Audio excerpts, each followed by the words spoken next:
lá em 1 João, capítulo 2, versículo 1. Vai dizer assim: Meus filhinhos, escrevo-lhes estas coisas, para que vocês não pequem. Mas se alguém pecar, temos um advogado junto ao Pai, Jesus Cristo, o justo.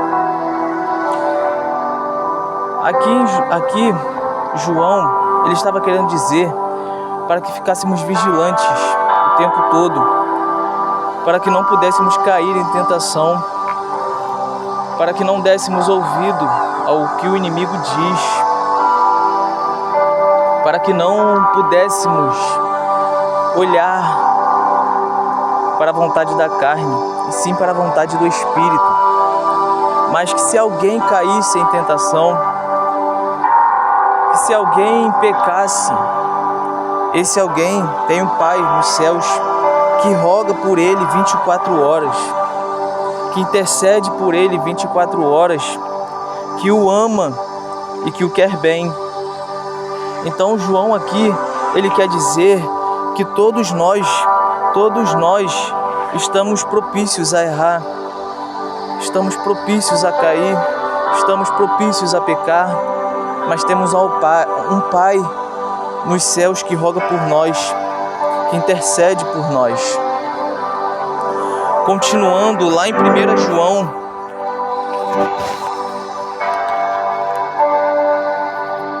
João 3, 1, 8 e 9.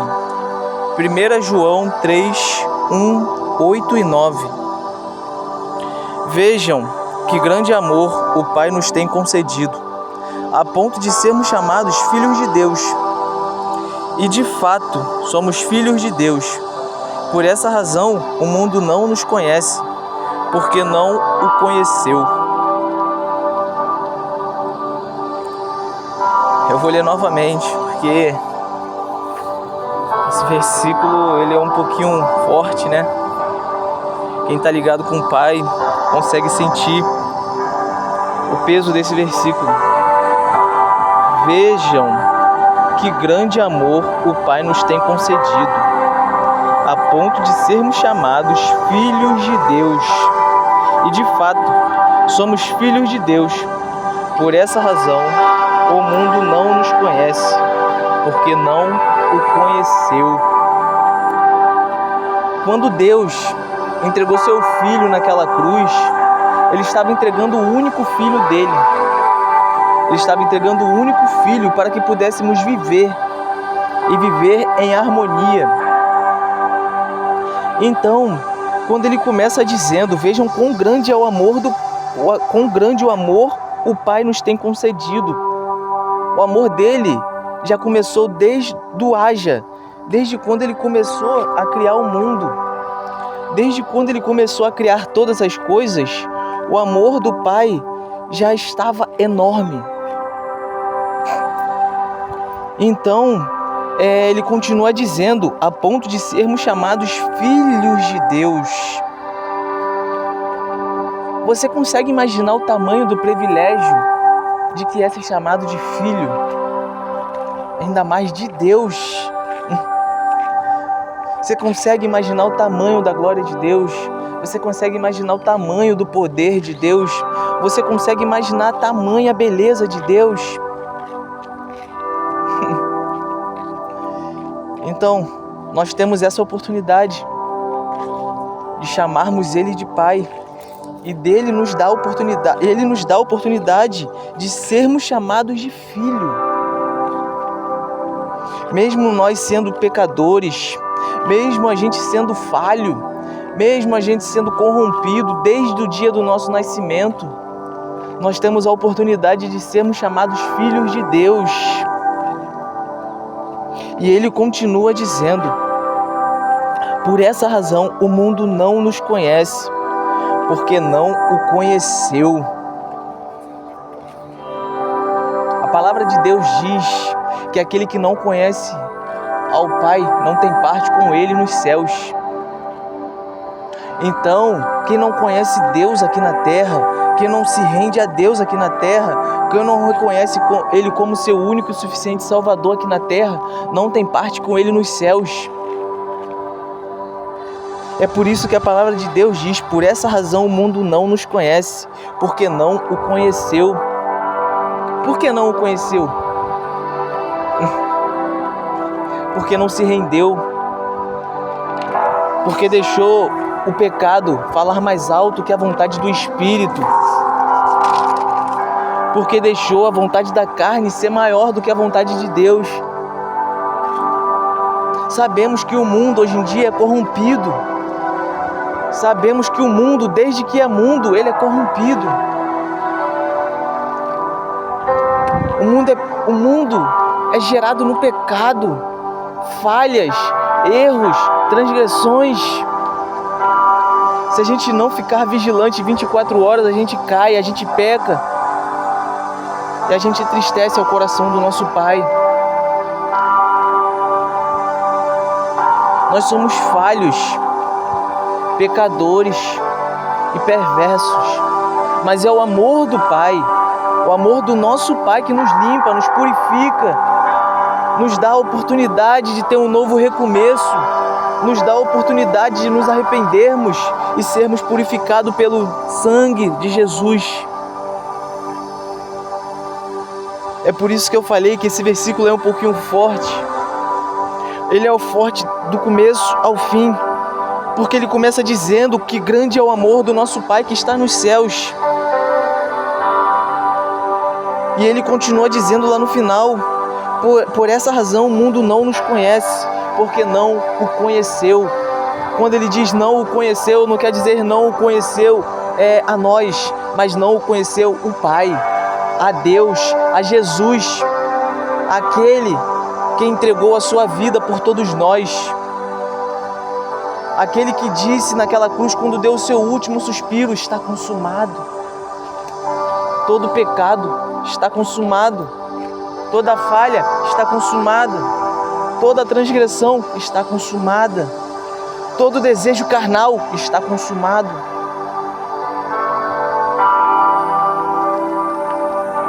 Temos que ser vigilantes 24 horas, porque o pecado ele nos afasta do Pai. O pecado ele nos afasta do Pai. Lá em Isaías 59:1. Isaías 59:1.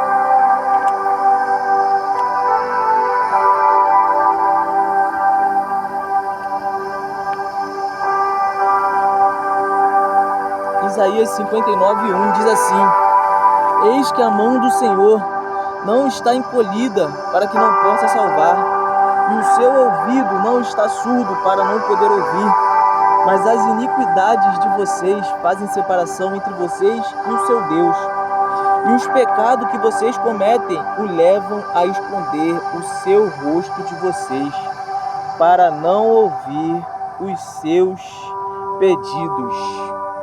Porque as mãos de vocês estão manchadas de sangue, e os seus dedos de iniquidade, e os lábios de vocês falam mentiras, e a língua profere maldade.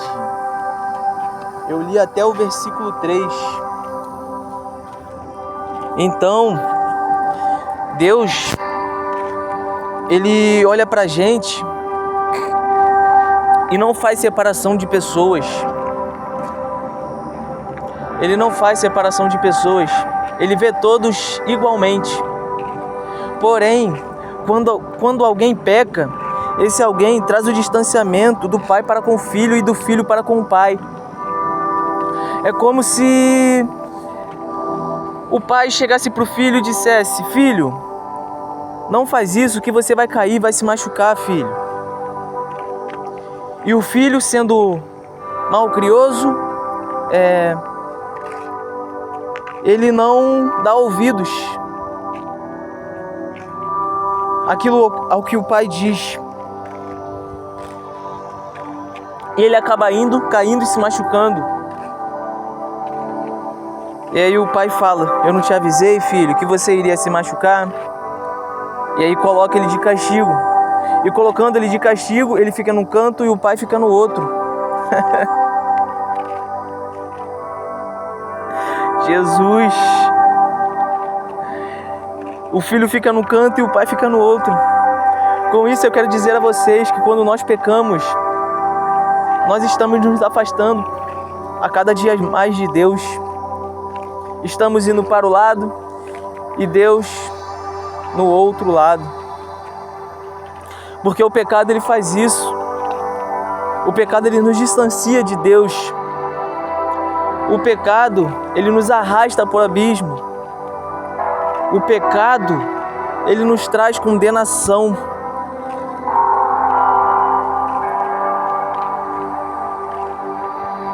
O pecado é tão perverso.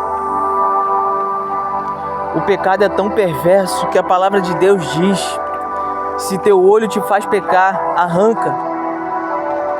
Se tua mão direita te faz pecar, arranca. É melhor ir para o céu faltando um membro de seu corpo do que ir para o inferno com seu corpo inteiro. Olha o quão perverso o pecado é. Olha quão perverso o pecado é. A pessoa que mais pregou sobre o inferno foi Jesus. Por quê? Porque Ele não quer que nós vamos para lá. Ele nos quer junto ao Pai. Ele nos quer assentado à mesa, junto ao Pai. Ele não quer que nós pecamos, que nós caímos em tentações. Ele não quer que demos ouvido ao desejo da carne, mas sim ao desejo do Espírito. O Espírito que habita dentro de nós.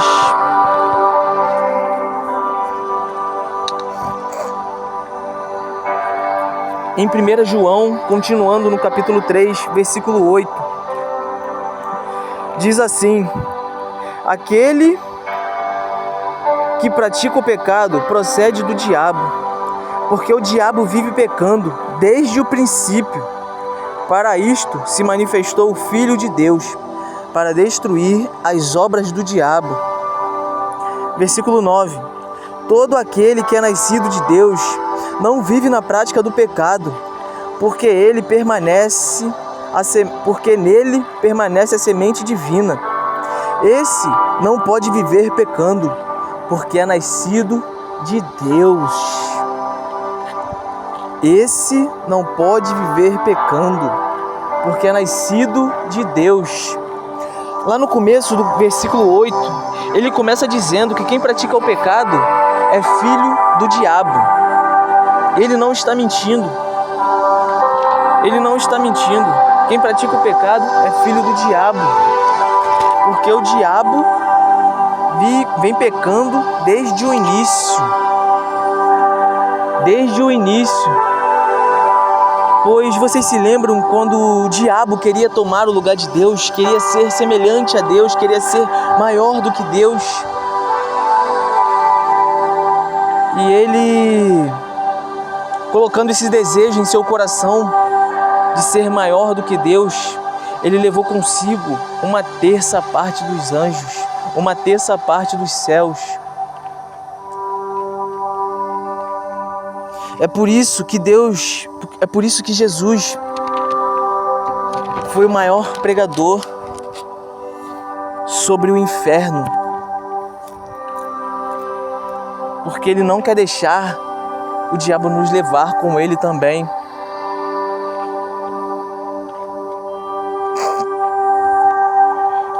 E o versículo 9 continua dizendo: todo aquele que é nascido de Deus não vive na prática do pecado, porque nele permanece a semente divina.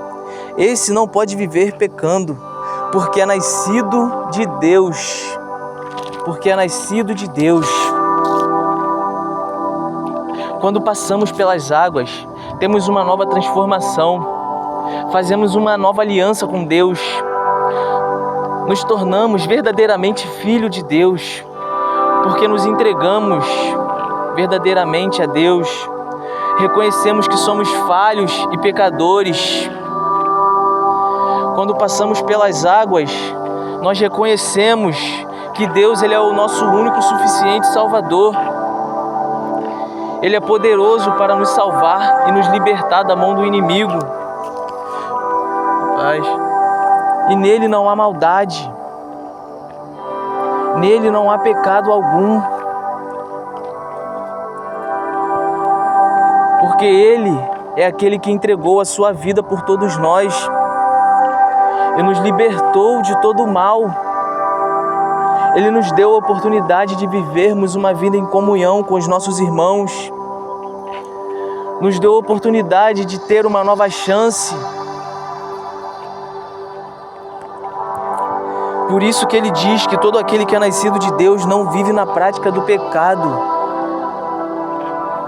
Porque Ele reconhece que quando ele peca, quando ele erra, ele se afasta de Deus. Porque a nossa carne, o nosso ser, ela tem esse intuito de quando errar, querer se esconder, querer se afastar. Porque nós nos sentimos envergonhados quando erramos. E em vez de nos ajoelharmos e confessarmos a Deus as nossas falhas, os nossos erros, nós nos escondemos, assim como fez Adão e Eva.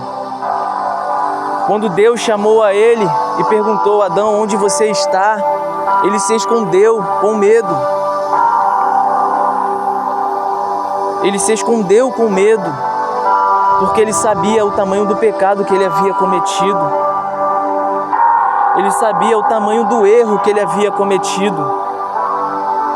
Por isso ele se escondeu. E o que temos que fazer? O que temos que fazer é totalmente diferente disso.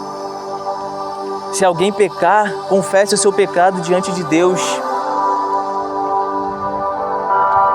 Se alguém sentir tentação, confesse diante de Deus. Fala: Deus, eu estou fraco.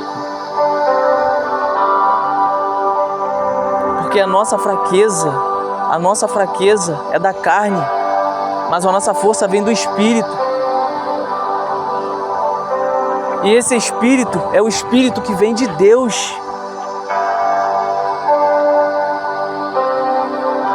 A palavra de Deus diz que a carne é fraca, mas o Espírito é forte. A nossa carne está propícia a cair, propícia a errar, a cometer pecados. Mas quando nós olhamos para o nosso interior, olhamos para o Espírito que habita dentro de nós, a gente se sente mais forte, se sente mais poderoso, porque maior é o que está em nós do que o que está no mundo. O mundo é sujo, o mundo é cheio de pecado, cheio de falhas, mas o Espírito é forte. Esse Espírito é forte.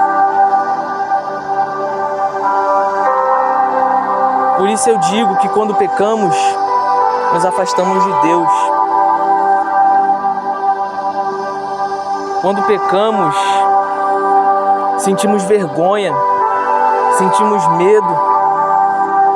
Por quê? Porque todo pecado, toda falha, todo erro gera uma consequência.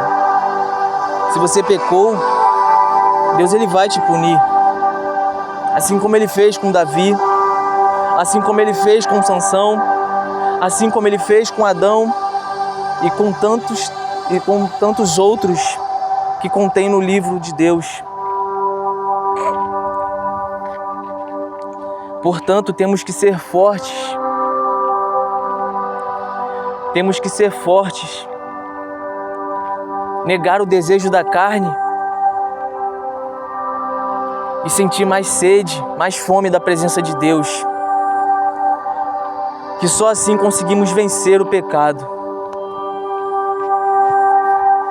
Amém.